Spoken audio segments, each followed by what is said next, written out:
¿Qué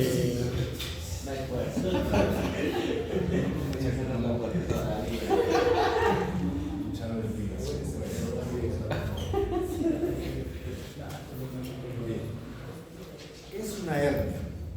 Una hernia es una protrusión del contenido intraabdominal a través de un defecto de la aponeurosis en la pared abdominal. No se nota, tengo amarillo.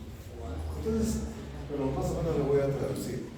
Acá lo que menciona esta diapositiva es que el cirujano debe conocer la anatomía tridimensional de la pared abdominal. Entonces, es importante el conocimiento anatómico de la pared para poder hacer cirugía. No solamente, la parte anatómica, el cirujano debe conocer también la anatomía radiológica para que una pueda determinar la patología que existe y también la anatomía funcional. Bueno, esta parte menciona que marca. Todos tenemos amarillo. Negro debe ser contraste. Bueno, básicamente acá lo que queremos es redactar, la historia de lo que son las hernias, ¿no? Entonces, la historia de la hernia está casi en relación a la historia de la humanidad. Las hernias se saben que desde la época de Egipto, en Egipto se encontraron restos de pacientes que habían sido operados de hernias. Más o menos se sabe de 4.000 años antes de Cristo que ya existían las hernias. En los papiros hay unos papiros que son de Ebers de Egipto, escribieron en 1550, describe la hernia inguinal. Y lo describe, dice, se ve una hinchazón en la superficie del vientre. Una hinchazón en la superficie del vientre. Entonces, ahí nace ya, ¿qué cosa es una hernia? Es una tumoración, una hinchazón, y que salía hacia afuera provocada por la tos. Eso lo decían los papiros de Ebers. Acuérdense, los papiros de Ebers son de Egipto, eran de 1500 aproximadamente. En esos papiros se redactan recetas antiguas de hierbas, de medicamentos, en fin. Es tal vez algo más antiguo del conocimiento, digamos, de la medicina, en la antigüedad, ¿no? Acá está mejor. Hipócrates de Cos, acuérdense, el padre de la medicina, Hipócrates, en su Corpus Hippocraticum, en esa obra que tiene con 60 menciones de muchos temas, hace escasas referencias en cuanto a la hernia y no habla absolutamente nada de tratamiento. Señala que las de la ingle son más frecuentes que las umbilicales y que esas pueden provocar dolor, náusea y vómito. Es todo lo que dice Hipócrates en relación a la hernia. Entonces, cuando hablan sobre esto, ya aparecen acá los famosos, como era un bulto en la ingle, que cuando lo presionaban se metía para adentro, empiezan a fabricarse los bragueros que son instrumentos para reducir la hernia. Usaban incluso con anillos de plata, anillos de oro, en fin, para hundir la hernia. Pero realmente eso no era el tratamiento, porque no podían vivir toda la vida con el braguero, causaba muchas molestias. Esa es la época de los bragueros. En 1844 a 1924, Eduardo Bassini, han leído, seguramente han escuchado hablar de Bassini, que nace en Pavia, en Italia, un cirujano que durante muchos años, este médico Bassini, tuvo en la guerra, lo avalearon y tuvo una fístula fecal en la zona inguinal, Bassini. Y ahí es donde nace pues su técnica, él preocupado porque realmente vivir con una fístula inguinal posguerra, se pone a revisar y lee, estudia para concebir cómo podemos corregir una hernia en la ingle. Y entonces cuando hace sus estudios anatómicos se da cuenta que el defecto está en la pared posterior, en la fascia transversales. Entonces, Bassini hace una técnica, diseña la técnica de Bassini, que es juntar el tendón conjunto con el ligamento inguinal. Miren qué año, 1924, fallece. Luego viene Ferguson, Alexander Ferguson, que también fallece en 1912, casi de la etapa de Bassini. En su obra Las técnicas modernas de operaciones de hernia, Ferguson, al igual que Bassini usa el tendón conjunto con el ligamento inguinal para reparar las hernias. Pero acá aparece en 1911 a 1987 Bassini, McVeigh, Chester Gilroy McVeigh. Nació en Dakota. Él usa el ligamento iliopecuño o el ligamento de Cooper. Entonces junta el tendón conjunto con el Cooper. Esa es la variación que tiene, ¿no? Porque dice que el ligamento de Cooper fija mejor, es un ligamento mucho más duro que el tendón conjunto. Entonces sueltan el tendón conjunto para hacer la técnica de Cooper. Y ya viene después Liechtenstein, miembro del American College of Surgeons en 1952, desde 1952, pone el concepto ambulatorio de la cirugía de la hernia sin tensión, porque Bassini y McVeigh son técnicas con tensión. En cambio, Liechtenstein da la novedad de que debería hacerse la técnica usando libre de tensión o una prótesis con una malla de polipropileno. Ahí cambia totalmente el concepto de la hernia. Reparaciones con tensión y sin tensión. Actualmente todavía está vigente la técnica Liechtenstein sin tensión usando una malla protésica. Esa es la que hasta este momento se está usando. Luego viene la era de la laparoscopía. Actualmente lo que estamos viviendo en estos últimos 5 o 6 años es la cura de la hernia por vía laparoscópica. Les comento porque cuando empezamos a hacer cirugía hace varios años, a nadie le importaba hacer hernias. Todo el mundo quería hacer cirugía hepatobiliar, cirugía de colon, cirugía de tórax, hernia, eso nadie quería operar hernias, no le daban importancia, pero luego en España se forma la sociedad española de la hernia. En América, en Estados Unidos, aparece también en el Colegio de Cirujanos un capítulo que es solamente de hernias. Y en Perú, hace 5 o 6 años, tenemos la Asociación Peruana de la Hernia. Y justo uno que inicia la Asociación Peruana es un residente del Hospital de Policía. Y actualmente, a nivel de Latinoamérica, se están reuniendo solamente para ver hernia. O sea, la super especialidad.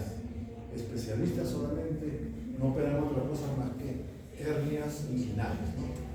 Entonces, actualmente en la laparoscopía hay 2 técnicas. La técnica, la técnica extraperitoneal y la TAC, que es por vía intraabdominal o también preperitoneal.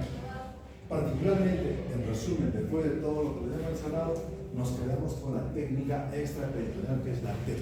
Esa es la vigente, que se entra a través del ombligo, no se toca para nada la cavidad abdominal, no se llega al peritoneo, se trabaja encima del peritoneo, se llega, digamos, al defecto herniario y se coloca una malla que puede ser de polipropileno. Eso es, digamos, un poco de la historia de lo que es las hernias, ¿no?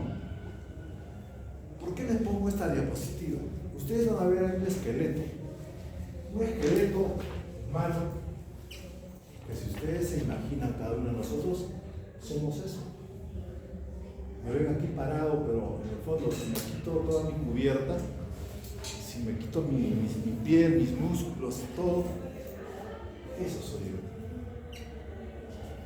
La parte material que tenemos, nuestros puros huesos, estos huesos van a ser recubiertos por varias capas de músculo, de tejidos, ¿no?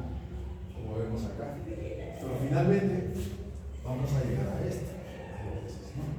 Entonces, y acá cuando ya estamos cubiertos de músculos, toda nuestra pared abdominal en este caso, es interesante estudiar la bipedestación del ser humano. ¿Por qué caminamos? Los huesos no pueden caminar. Entonces, la resistencia que nos da, digamos, la cubierta de los músculos y tendones que tenemos desde la cara hasta la punta de los pies, ¿no? Bien.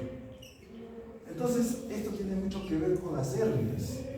Las hernias que más vamos a ver son las inguinales, epigástrico, umbilical, femoral. Son las principales hernias. Entonces vamos a hacer un pequeño repaso de lo que es la pared abdominal. Un pequeño repaso rápido, que ustedes ya lo saben también, pero vamos a más o menos a resumir, ¿no? La musculatura anterior, tenemos acá básicamente el músculo recto mayor anterior del abdomen, que se junta a través de la línea media, la línea superficial, línea alma, ¿no? Bien. Y en la zona inguinal, cuando hacemos, por ejemplo, una reparación de una hernia inguinal, hacemos una incisión transversa a nivel de la zona inguinal. Atravesamos la piel. ¿Qué sigue? Después de la piel vamos a encontrar tejido celular subcutáneo y enseguida una fascia, la fascia de Camper y Scarpa. Luego de esas fascias liberamos, vemos como la piel del pescado, la poneurosis del oblicuo mayor. Y luego, haciendo una maniobra inguinal, podemos introducir el dedo para ver dónde está el defecto hernial. Y abrimos la poneurosis del oblicuo mayor para llegar hacia el ligamento inguinal. Eso, digamos, es en cuanto a la parte, digamos, inguinal. Bien.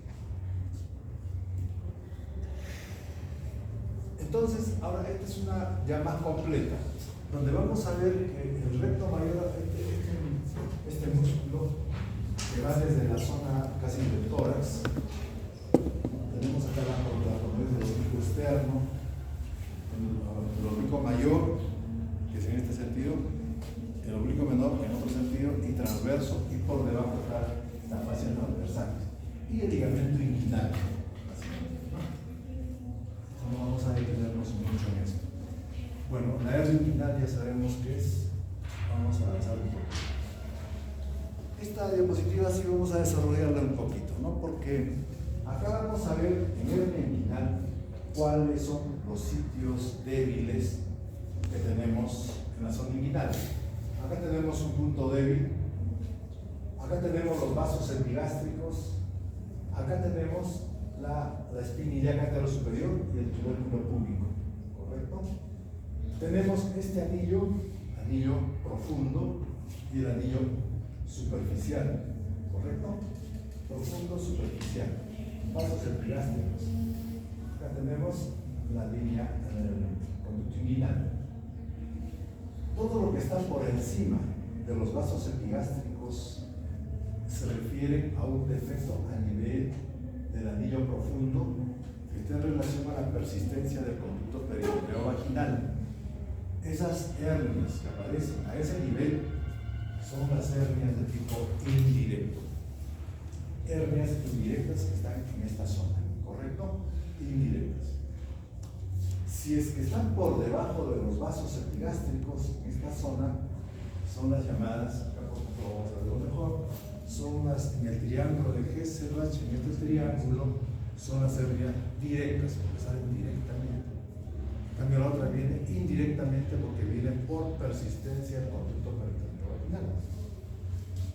Ese conducto peritoneo vaginal debe cerrarse cuando uno nace. El conducto peritoneo vaginal es sumamente importante. Si ustedes ven un poco de la embriología, a partir del primer mes del embarazo ya se va formando el conducto peritoneo vaginal. Se dice que cuando nace el bebé debe ya ocluirse ese conducto peritoneo vaginal, pero puede persistir muchas veces hasta un año. Es por eso que cuando tenemos un neonato con una hernia inguinal, no nos apresuremos en operarlo al mes o 2 meses. Esperemos, porque es probable que pueda ocluirse ese conducto, que termine su desarrollo. Dentro de las hernias, la más frecuente es esta, la de tipo indirecta que la de tipo directa o el defecto en el triángulo de Hesselbach, que son hernias directas, que son también hernias adquiridas, a diferencia de las que son por el conducto peritoneal vaginal, que son de tipo congénito, ¿no? Bien. Igual, otra imagen igualito para ver, digamos, todas las referencias anatómicas del conducto inguinal. Tal vez lo más importante del conducto inguinal es conocer qué cosa en varones y en mujeres, qué es lo que vamos a encontrar. En varones, en el ligamento inguinal, por ahí pasa el cordón espermático. El cordón espermático, los vasos espermáticos, los nervios y el vaso cualquier vaso, el van, es lo que hay que respetar cuando se hace una hernioplastia o herniografía inguinal. No podemos cortar, porque si no nos estaríamos sin familia. En cambio, la mujer, lo que tiene la mujer es básicamente el ligamento redondo del útero. Entonces, es importante diferenciar cuál es el contenido, digamos, en el hombre y la mujer. Acá en esta lámina tenemos, por ejemplo, tenemos acá el intestino, que a través del anillo inguinal profundo hay una hernia, un defecto herniario o una asa intestinal que está cerrada o ocluida, acá está la hernia, es el canal inguinal. ¿Y qué cosa en este caso es un masculino? Acá está el cordón espermático, acá está el cordón espermático. Cuando se hace la reparación de la hernia, el punto clave es respetar el cordón espermático. En mujeres, tenemos aquel anillo inguinal profundo, un asa intestinal también que está estrangulado, tenemos el defecto herniario, y lo que encontramos dentro del defecto tenemos el ligamento redondo del útero. ¿Y para qué sirve el ligamento redondo del útero? Es un órgano de fijación del útero. Así como el ligamento ancho, el ligamento redondo, ¿no? Cuando se hace una histerectomía tenemos que separar el ligamento ancho, el ligamento redondo. Entonces, cuando tenemos una paciente, por ejemplo, de 60 años con una hernia estrangulada, muchos cirujanos dicen, bueno, ya prácticamente esta pacientita vamos a ligar todo, empiezan a ligar ligamento redondo, no se respeta prácticamente nada y se hace la sección, ¿no?, del ligamento redondo. Lo que puede, digamos, tener como consecuencia son dolores en la parte pélvica, porque el ligamento redondo, como es un órgano de fijación del útero, puede causar dolor postoperatorio. Es importante también eso, si se puede respetar, como en el caso del cordón espermático, que tenemos que no cortarlo. Hay que, así tenga mayor edad, tampoco, porque vamos a dejar, por ahí pasan los espermatozoides, respetar siempre el cordón espermático. Bien. Igual, la misma, volvemos a repetir, en el hombre tenemos el cordón espermático que posee tres fascias, la espermática interna, crenastérica y la espermática externa. Tenemos el conducto deferente, la arteria conducto deferente, la arteria espermática o testicular, la arteria crenastérica, el plexo venoso papiliforme, las fibras nerviosas autónomas, el ramo genital del nervio genitofemoral. Este nervio es importante respetarlo, el genitofemoral. Esto es lo que causa a veces dolor postoperatorio cuando se hace una herniografía o hernioplastia. Separar el nervio, no seccionarlo, es una de las causas de dolor crónico post-operación de hernias. También tenemos los linfáticos, testículos grueso vaginal, vaginal testicular y el nervio ilioinguinal. Bien. Entonces, acá tenemos una hernia inguinal directa, una indirecta, una hernia femoral y una mixta en pantalón. Acá la que no se ve con mucha frecuencia, pero siempre hay que tener cuidado con las en pantalón, que coexiste una hernia inguinal directa con una indirecta, son hernias en pantalón. Bien, yo creo que acá no hay más que repetir, directa e indirecta, ya saben, triángulo de Hesselbach, la indirecta es por persistencia del conducto peritoneal vaginal. Tomando esta lámina, entonces vamos a ver dentro de las hernias, saber diferenciar. Ustedes deben saber diferenciar la directa y la indirecta y el pantalón. Pero básicamente entre la directa y la indirecta, ¿no? En cuanto, digamos, a su juicio para su epidemiología, las directas son las hernias que son adquiridas. O sea, son frecuentes en pacientes mayores que están expuestos a mucho esfuerzo. En cambio, las indirectas son congénitas. Más frecuente se dice la hernia inguinal directa en varones, la indirecta en gente joven, niños y jóvenes, ¿no? Básicamente. Importante conocer las líneas del Langer. Creo que esto lo vimos también en otra clase pasada. Si no respetamos las líneas del Langer, que son las líneas de tensión, vamos a tener problemas. Entonces van a ver de que si tomamos esta imagen frontal, vamos a ver que las líneas del Langer son horizontales en el abdomen. Entonces, se supone que si lo hacemos en el sentido de las líneas del Langer, vamos a tener menos hernias incisionales o eventraciones. Si hacemos una incisión vertical, estamos yendo contra las líneas del Langer. Entonces, se dice que las incisiones, cuando hablamos de un poquito de incisiones también, las transversales son menos eventrógenas que las verticales. Es bueno saber conocer esto y no tener su planito. Por ejemplo, si hay una mordedura de perro en la parte posterior, entonces a veces el cirujano amplía o quiere coser. Entonces, si ven que son transversales, siempre coser en forma transversal, en la parte dorsal, en la parte posterior. En cambio, en la parte delantera es un poco diferente. Felizmente, de la rodilla para abajo es un poco indistinto.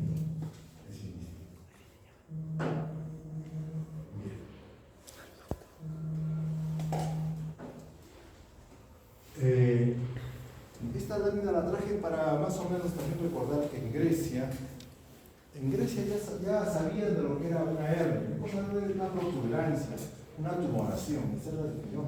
Los griegos ya sabían, y ellos son los que inventan eso de los bragueros. 5% de la población tendrá una hernia en la pared abdominal. 75% de todas las hernias son inguinales, 5% plurales. Las plurales, acuérdense que están por debajo de la línea inguinal. Es la diferencia, ya la sabremos. Por encima, inguinal, por debajo, es la plural. Dos tercios indirectas, varones 25 veces que tienen más riesgo, indirectas, las indirectas, más o menos las relaciones 2 a 1 en varones. Las directas son muy poco frecuentes en mujeres, poco frecuentes.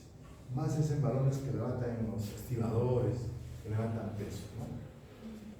Toda hernia tiene sus partes. En primer lugar viene el saco herniario, la bolsa, luego tiene el contenido herniario, luego viene el anillo herniario, ¿no? Entonces, cuando hacemos la reparación de la hernia, primero tenemos que tratar el saco, luego el contenido y luego el anillo. ¿No? Entonces, cuando, por ejemplo, hacemos una hernioplastia en un niño de 8 años que tiene una hernia indirecta, ¿qué hacemos? Ahí no hay problemas en el piso posterior, es persistencia del conducto, hay que cerrar ese conducto peritoneal. Entonces, tenemos el saco. ¿Qué hacemos? Abrimos el saco, reducimos el contenido que probablemente sea epíplo que se ha metido, reducimos, metemos el epíplo a su sitio y el saco redundante le ponemos un punto transfixiante y resecamos el saco redundante. O sea, lo dejamos ligado, digamos, al mío y lo dejamos para arriba. Esta operación dura 8 minutos, 10 minutos, rapidísima, con una incisión pequeña transversa. Que les cuento, cuando en el hospital del niño pues había que hacer, llegaban todas las hernias del Perú, estamos en la residencia, y había como 8 o 10 hernias a una mañana, y los residentes teníamos que acabar en toda la mañana las hernias. Era recontra fácil, incisión transversa, su piel del bebé era bien suavecita de los niños, ¿no? Bien suave, encontrábamos el saco herniario, uno cortaba, el otro disecaba y el otro pasaba, ponía el punto y ligaba. Sacado, lo hacíamos ya en forma casi sistemática, ¿no? O sea, lo poníamos a los 8 y a los 8 fácil de hacer la hernia cuando es de tipo indirecta, dura 15 minutos, postoperatorio, incluso se hace como cirugía ambulatoria. El problema es la anestesia nada más en los niños, hay que tener mucho cuidado. En cuanto a la embriología, dice que a la octava semana el conducto peritoneal vaginal se abre con inguinal. Al nacer, 60% todavía está abierto. No hay que apresurarnos en operar entonces a ese neonato. Al primer mes puede cerrar, darle un plazo. Se dice que para operar a un niño de una hernia tiene que tener un peso mínimo de 10 kilos y operarlo después que cumpla un año de edad. Salvo que ese niño tenga a los 6 meses una hernia estrecha. Uno de 4 varones adultos. Bueno, igual la anatomía del conducto inguinal. Bueno, esto ya lo hemos visto. Bueno. Las clasificaciones de las hernias. ¿Sí? De la pared nos permiten agruparlas homogéneamente y comparar resultados en diferentes estudios.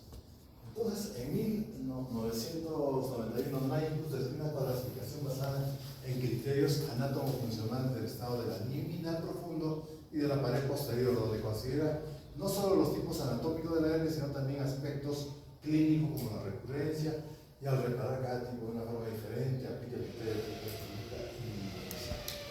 bueno. Mi comentario.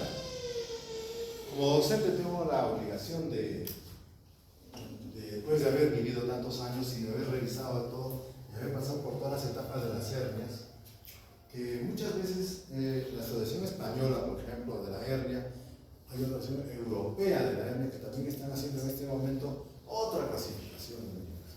Y hay otra clasificación también de McVeigh, hay otra clasificación, hay varias clasificaciones.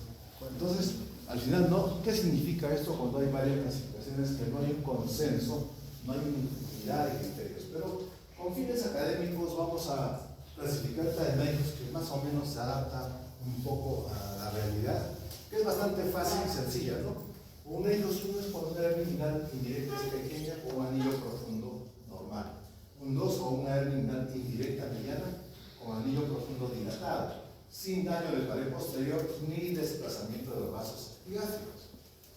Acá en la 3 tenemos 3A, 3B y 3C. 3A es cuando la hernia es de tipo directa. 3A directa. 3B es una hernia inguinal indirecta pero grande o un anillo profundo muy dilatado con daño de pared posterior y desplazamiento de vasos gástricos. Y la 3C es la hernia plural.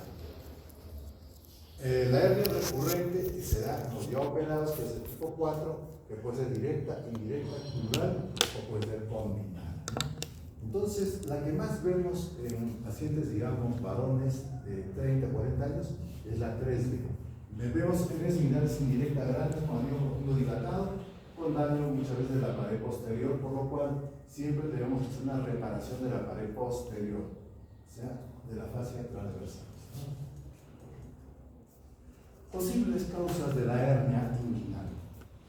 Entonces acá tenemos la tos, la enfermedad pulmonar crónica, la obesidad, esfuerzo, estreñimiento, prostatismo, embarazo, peso al nacer menor de 1,5 kg, antecedentes familiares, ascitis, posición erguida,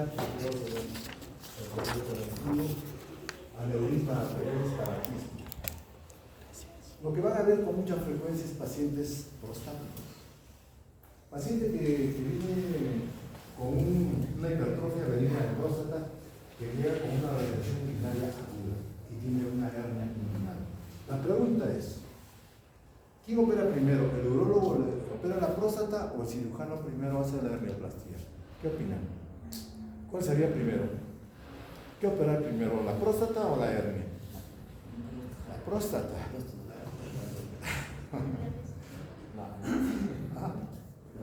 Las dos cosas.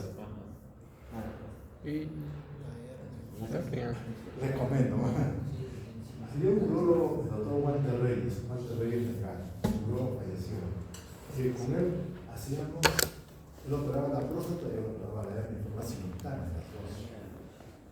Pero la evolución era terrible.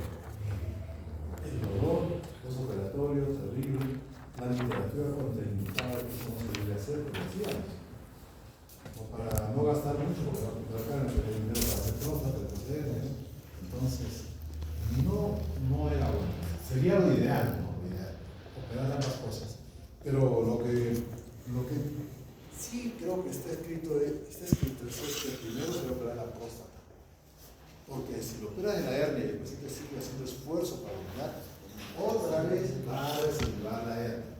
Entonces, en este caso, cuando hablamos de prostatino hipertrofia, primero se opera próstata y luego se opera en la hernia. Ese es uno de los principios que está en la literatura. ¿Cómo diagnosticar una hernia? Es bien sencillo. El diagnóstico básicamente es clínico. Porque vamos a encontrar una tumoración en la zona inguinal. Puede doler, a veces es asintomático, puede haber adormecimiento, anestesias, y el paciente que viene con una hernia no se conforme con evaluarlo echado en la camilla. Pónganlo de pie, hágalo caminar. Cuando camina recién va a salir muchas veces el bulto. Entonces, vamos a encontrar un abultamiento por debajo del ligamento inguinal si es natural. ¿Qué cosa podemos pedir cuando tenemos dudas? Una ecografía. Porque una tumoración en la zona inguinal tiene como 15 diagnósticos diferenciales y se confunde, sobre todo cuando son pequeñas, hay bastante dificultad para hacer el diagnóstico, ¿no? ¿Cuáles son las complicaciones de la hernia? La estrangulación, 8 a 10 de mayores femorales, ojo, cuando hay hernias femorales felizmente son pocas, son las de menos incidencia. La estrangulación es una complicación grave y la obstrucción intestinal. Entonces, el diagnóstico diferencial ante un tumor en la zona inguinal, debemos pensar en todas estas patologías. Puede ser un aneurisma o pseudoaneurisma de la arteria femoral. ¿Cómo podríamos diagnosticar un aneurisma? ¿Se imagina? ¿Qué se puede encontrar como aneurisma? Clínicamente. Un soplo en esa zona, ¿no? Tú le pones en el ojo de tuya un aneurisma, te puede dar esto. Lo básico, pues siempre es ¿para qué todo ausculta? Hay que auscultar de la cabeza a todo el tipo, hay que auscultarse, ¿no? Puede ser un aneurisma o un soplo. Puede ser un ganglio linfático, es decir, que el paciente tiene heridas en la extremidad inferior, un quiste sebáceo, una hidra de miles, un quiste del canal de Lou, puede ser una varice de safena, absceso de psoas, hematoma, asitis. Si es una afección maligna, puede ser un linfoma, sarcoma, retroperitoneal, puede ser una metástasis con ganglios, tumor testicular, puede ser también un varicocele, epididimitis, torsión testicular, hidrocele, testículo ectópico o una ectopitis. Estos son los diagnósticos diferenciales, grábenlo siempre, que no se queden con solamente pregunta de examen, siempre preguntan esto. Diagnósticos diferenciales. En cuanto al tratamiento, la radiografía de Schuldeis que se hacía antes, ya está creo viejita esta ya no se usa. Basil que es juntar el menor conjunto con el elemento inguinal, ya no se usa. Marley, en época era lo máximo, pero ya no se usa tampoco. Entonces, la que se usa es esta es la técnica actual, que es menos dolor postoperatorio, evita la creación de la línea central, disminuye el tiempo de recuperación postoperatorio, menor tasa de complicaciones y prevenida a aparecer menos áreas de radiación a nivel nacional del piso del inguinal. Sobre todo con una prótesis. Realmente la prótesis se coloca en la parte peritoneal, es una mejor. Bien. Vamos a pasar a lo que es la eventración. Eventración es sinónimo de hernia incisional, es la misma cosa. Muchas veces pregunta hernia incisional y eventración. Entonces, para un retiro, para que haya una hernia incisional, este paciente va a ser intervenido anteriormente o haya tenido un traumatismo abdominal abierto, o un accidente de tránsito, por ejemplo, donde haya un defecto de la pared. La gran mayoría de eventraciones son postoperatorias, pero puede ser no conservadoras por alteraciones de la pared provocadas por alteraciones generales infecciosas, raquitismo, obesidad, paludismo, tifoidea y también por accidentes, contusiones del abdomen. Cuando haya algún daño en el abdomen,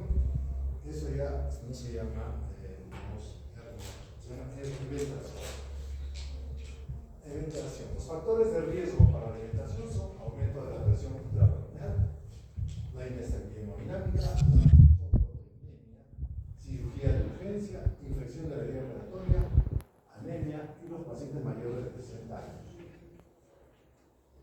Factores dependientes del acto quirúrgico. Estar atento a tener una buena técnica, ¿no? Suturas muy apretadas que causan isquemia y atrofia del músculo, o suturas de corta duración, absorción, dejando la vía del intestinal, ¿no? Imagínense hacer una reparación aérea o un carro simple. ¿Cuántos días desaparece el carro simple? 8 días. Un crónico, 28 días, tampoco. Entonces debemos usar suturas que tengan bastante duración o suturas que no se absorban en todo caso. Asepsia del campo operatorio, agujas exageradamente gruesas, distancia del paso de los puntos. Puntos muy cerrados te va a causar isquemia y puede abrirse la herida. No afrontar los bordes adecuadamente y el nudo de la sutura que debe ser nudo cuadrado. Todo esto influye para que se produzca una eventación. La causa más importante de la eventación es la infección, que se eleva al 40%. La incidencia sin infección es de 3 a 13%. ¿Dónde vamos a ver eventraciones con mucha frecuencia? En pacientes posoperados de peritonitis o apendicitis aguda o en cuadros abdominales agudos. Entonces, cuando hay infección de la herida, a veces, de hecho, va a haber eventración. Y también en traumatismos, cuando hacemos, por ejemplo, la bolsa de Bogotá, que a veces queda una gran eventración por falta de piel. Las incisiones verticales, acuérdense, son más proclives a eventrarse que las transversales. Son principios quirúrgicos que deben tener en cuenta. Factores referidos al postoperatorio. Cuando hay aumento de la presión intraabdominal, tos, vómito, distensión intestinal, ¿no? Es importante en el postoperatorio, digamos, si está con tos, hay que nebulizar al paciente. Si hay vómitos, colocar en la zona nasogástrica. Si hay distensión abdominal, zona nasogástrica. La eventación puede ser aguda o puede ser crónica, ¿no? Cuando hablamos de eventación aguda, muchas veces el paciente que sigue una eventación aguda, a veces es la evisceración. Mucho cuidado con eso. El motivo de consulta de una tumoración blanda que sienta sobre una cicatriz de la rodilla puede haber episodio de dolor local. Entonces, esta por ejemplo es una foto interesante, ¿no? Donde se ve qué tipo de incisión ha hecho este paciente. ¿Tiene nombre ese corte? Ese cortecito parece una Mercedes-Benz incompleta. Es una incisión así como un arco, ¿no? Bueno, y si ustedes ven, claro, hubiera sido una forma transversa, pero estas, de acá se ve una masa. Esta es una eventación. Entonces, en este caso, ¿cuál sería qué cosa haríamos? ¿Qué es lo ideal? ¿Qué cosa?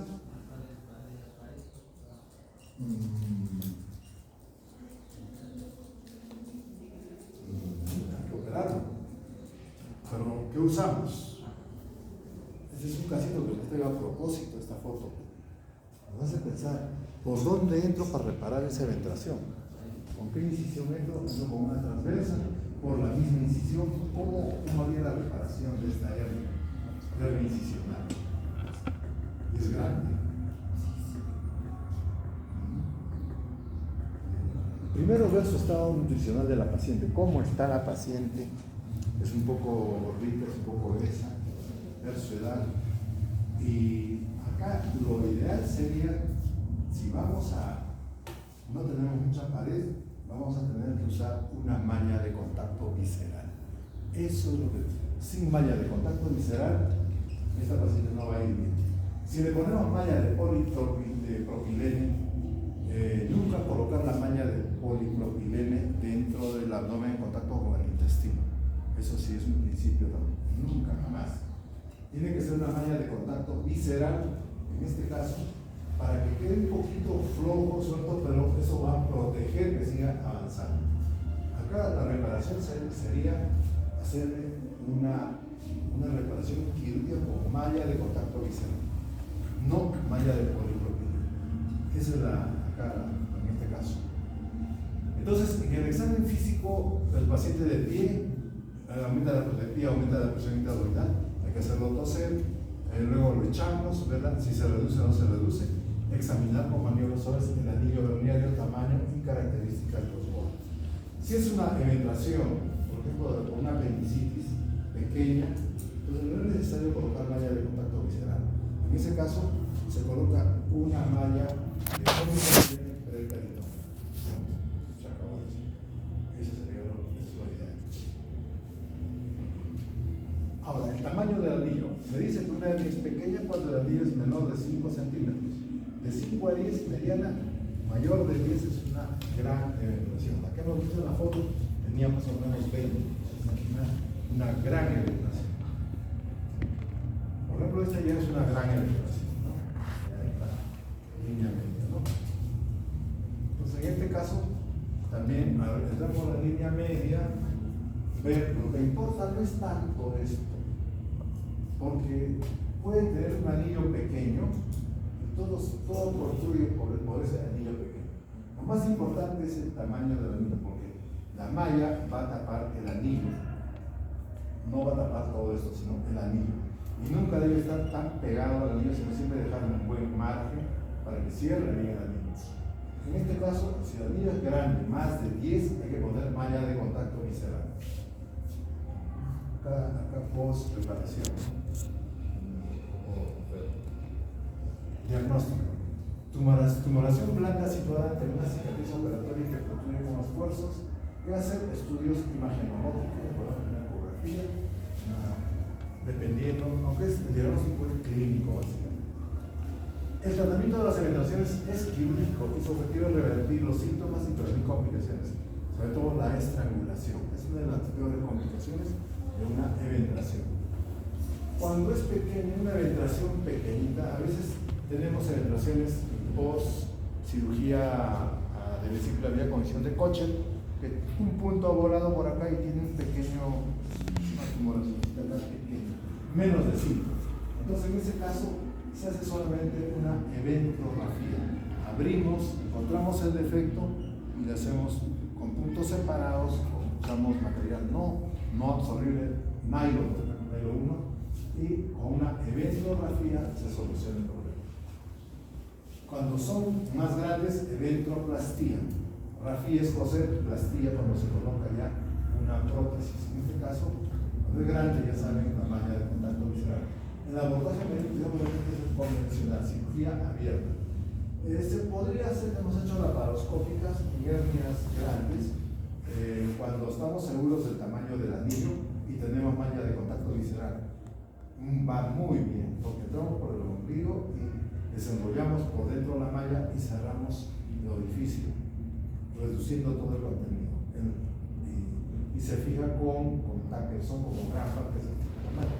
El pronóstico muy bueno, el abordaje laparoscópico, aunque acá dice convencional, pero laparoscópico si tiene la malla de contacto, si tiene esa malla de contacto, es cara, a 7.500 soles, ahora está costando 3.500, es cara. También se pueden hacer eventoplastías laparoscópicas, una malla diseñada que está en contacto con la malla y dice, sin generar, eso no genera adherencias. Es uno de los grandes adelantos de la malla de contacto visceral. Bien, ¿qué complicaciones podemos tener? La estrangulación, en caso de lesiones estranguladas, el tratamiento es urgente, valorar si existe necrosis y actuar en consecuencia. Medianamente las sesiones, valorando el cierre del defecto, usando siempre que sea posible malla, ¿no? ¿Qué pasaría si tenemos un paciente que les llega de emergencia, están de turno ustedes, y viene una paciente mujer con una hernia, una ventilación que se ha estrangulado, la piel morada, todo, y ustedes abren, encuentran una peritonitis con una necrosis intestinal? ¿Qué hacen? Dice que hay que hacer el examen en base a solución de problemas. ¿Qué hacer? A ver, es un problema. ¿Qué hacer? A ver, alguien se manda al ruedo. Seccionas el intestino necrosado. Resección. Generas una ostomía y probablemente. Resecas el intestino. Ya. Por ejemplo, estamos en el yeyuno. Vamos a ver lo más complicado. Yeyuno. Claro. Más o menos del ángulo de 3 tienes 1,50 m ya. Del 3, 1,20 m, 1,20 m. ¿Qué haces? Allá, primero tienes que ver si el intestino está completamente necrosado. ¿Está necrosado totalmente o se puede? Hay pus, hay peritonitis. Cortas. Has dicho una cosa importante, ostomía. Ajá. Cuando hay pus, hay infección dentro de la cavidad abdominal, ya no piensen en hacer anastomosis primaria. Primer principio. Segundo, ostomía, ostomizar, abocar. Haces una yejunostomía y una ileostomía para alimentación. Ostomizar. Esa es la salida. ¿Qué pasaba antes de que está necrosado, hay pus? Hacemos resección y anastomosis. A los 4 días lo volvían a operar y al 10º día al vaciamiento. Entonces es bueno, digamos, cuando hay estrangulación, depende del tiempo. Si es una estrangulación, pues también tenemos estrangulaciones de 6 horas. ¿No? De 6 horas. ¿Qué haces con una estrangulación de 6 horas? Se puede. Intentas recuperar.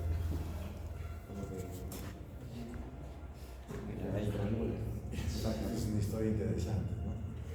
Una paciente estaba de guardia con otro cirujano en un hospital, en otro hospital. Ahí me tocaba ver hombres, mujeres, y era mujer. Y me dice, hay una hernia estrangulada. Le digo a mi compañero, oye, hay una hernia estrangulada. ¿Qué es? Estoy cansado, estoy viendo mi partido en la noche, lo voy a ver. ¿Qué pasa el partido de la noche? La clase, ¿qué pasa el partido de la noche? Así. Pero le digo, recién tiene desde las 3 de la mañana 5 o 6 horas, ¿se puede recuperar? No tengo ganas. ¿Me permites operar? Ya, si quieres operar. Entré y de verdad que estaba estrangulada el intestino, ya estaba en el medio negro, ¿no? Entonces tú vas a ver que por ratos había un poquito de movimiento intestinal. Agua caliente, agua bien caliente, hay un tazón y el intestino empezó poco a poco, como media hora. ¿Qué hago? ¿Reseco? No reseco. ¿Lo dejo? No lo dejo. Es una decisión difícil, es difícil, ¿no? Porque fácil, ya lo reseco ante la duda, o le hago una ileostomía, pero te la juegas, ¿no? Y ya cuando lo dejamos un rato, pues ahí con agua caliente, tapamos el intestino, lo metimos adentro, ya que se junte con todo y esperamos a ver qué pasa. Al poco rato, cuando entramos, ya tenía un color rosadito. Se recuperó el intestino. Salimos de sala de operaciones y en la noche, cuando entré a la guardia, me llama mi compañero cirujano y me dice, hija de su ¿por qué tanto interés en operar a esa paciente? ¿Cuánto le han cobrado? Imagínense. ¿No? Entonces, eso es malo. Si tienen una hernia que tiene pocas horas, opérenlo contra todo. Opérenlo, esa es la solución. Se puede recuperar. 6 horas es recuperable una estrangulación. ¿Correcto? Otra de las complicaciones es la obstrucción intestinal. Y bueno, otras son las alteraciones tróficas. Bien. Y las complicaciones postoperatorias son básicamente el hematoma, la infección, el seroma, complicaciones por el material protésico de la malla, las fístulas. Una fístula intestinal por malla realmente es un dolor de cabeza. Que realmente, ¿qué se puede hacer si le hemos puesto la malla en la inguinalia, en la ingle? Se infectó la malla. ¿Qué va a hacer? Va a botar pus, materia. Pasa un mes, sigue manchando. El paciente está bien, dice, pero siempre hay secreción. La fístula es brava, y si es intestinal, peor, pero generalmente es como una reacción a cuerpo extraño por la malla. ¿Qué hacer? ¿Sacar la malla? A ver, saquen una malla. ¿Se imaginan sacar una malla? Realmente es bien difícil sacar una malla. He sacado una malla una vez, pero parcialmente. He tenido que, con mucho cuidado, toda la parte infectada de la malla, he tenido que ir recortando, pero sacar toda la malla es imposible. Es imposible, es un dolor de cabeza. paciente va a estar un año molestando, 1 o 2 años. Ya de veces se mueren. Es bien bravo. Bueno, diastasis de los rectos. Vamos a ver un poco de los diastasis, ¿no? La diastasis generalmente se produce por un defecto en la línea alfa o la separación de los músculos de los rectos. En este caso, la diastasis es la separación anormal de los estuches de los rectos que protruyen durante la maniobra avanzada, causando dolor en los bordes, pérdida de fuerza abdominal y un defecto antiestético que causa molestia. En este tema de diastasis realmente hay bastante controversia, discusión. Hay unos cirujanos que les gusta operar diastasis, pero actualmente no molesta. Que se levanta, tiene su, digamos, cuando hace la maniobra avanzada aparece la distensión, protrusión de acá de esta zona, pero cuando camina desaparece, ¿no? Entonces, no necesariamente, ¿no? ¿Por qué se producen? Los recién nacidos por alteración congénita, de los cuales hay mala inserción del músculo recto abdominal, más frecuente en prematuros y en raza negra. En mujeres embarazadas, el aumento de la presión intraabdominal y la multiparidad. En los bebés, deformación de los músculos rectos de la mano, cuando el bebé, a veces el bebito quiere sentarse, pues se va separando los músculos. Muy prematuramente tampoco hay que sentarlo por bebés. ¿En cuántos meses debe sentarse el bebé? ¿No? ¿Alguien? ¿Cuántos meses lo vas a sentar al bebé? Uno quisiera, pero los papás a veces son desesperados, quieren que camine ya rápido el bebé. Entonces, más o menos a los 6 meses ya el bebé puede intentar, para el mes, 2 meses, no intentar. Mujeres embarazadas, por lo menos, que no les van a explorar el umbilical, se ve deformación blanda en el epigastrio. Entonces, cuando encontramos una diastasis por hipotrofia de los músculos rectos abdominales, lo que condiciona el aumento progresivo de la diastasis, hipotrofia muscular. Entonces la separación aumenta. ¿Cuántos centímetros? Más o menos 3 centímetros, 3 a 4 centímetros. Bueno, en los bebés ya les he mencionado que hay que sentarnos porque eso poco a poco, no me desarrollan, va a cerrarse ese músculo. Aunque existe controversia sobre las indicaciones de la corrección clínica de la diastasis de rectos, las más centradas son: si son sintomáticas, molestias que aumentan con los movimientos intestinales, deterioro estético, tumoración blanda epigástrica, sobre todo en mujeres jóvenes multíparas, asociadas a hernias de la línea media, ¿no? En ese caso podría pensar en una reclamación clínica.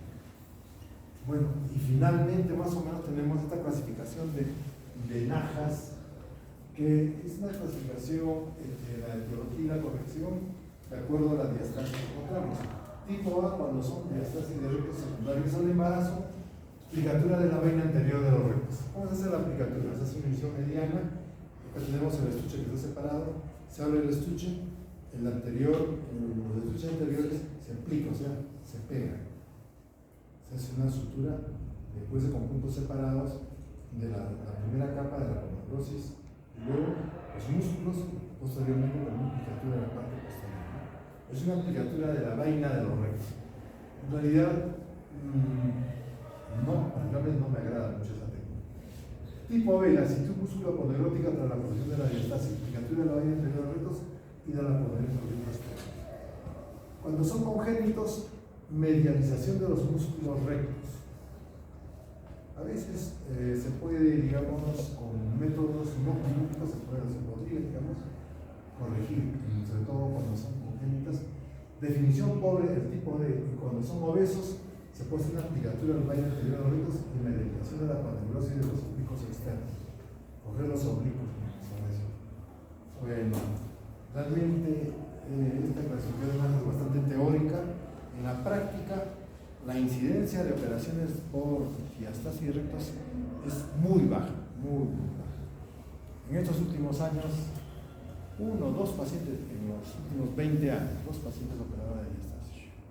2 pacientes. O sea, no, realmente no está. Bien, chicos, no sé si habrá una pregunta, algo. Hemos hecho una pincelada de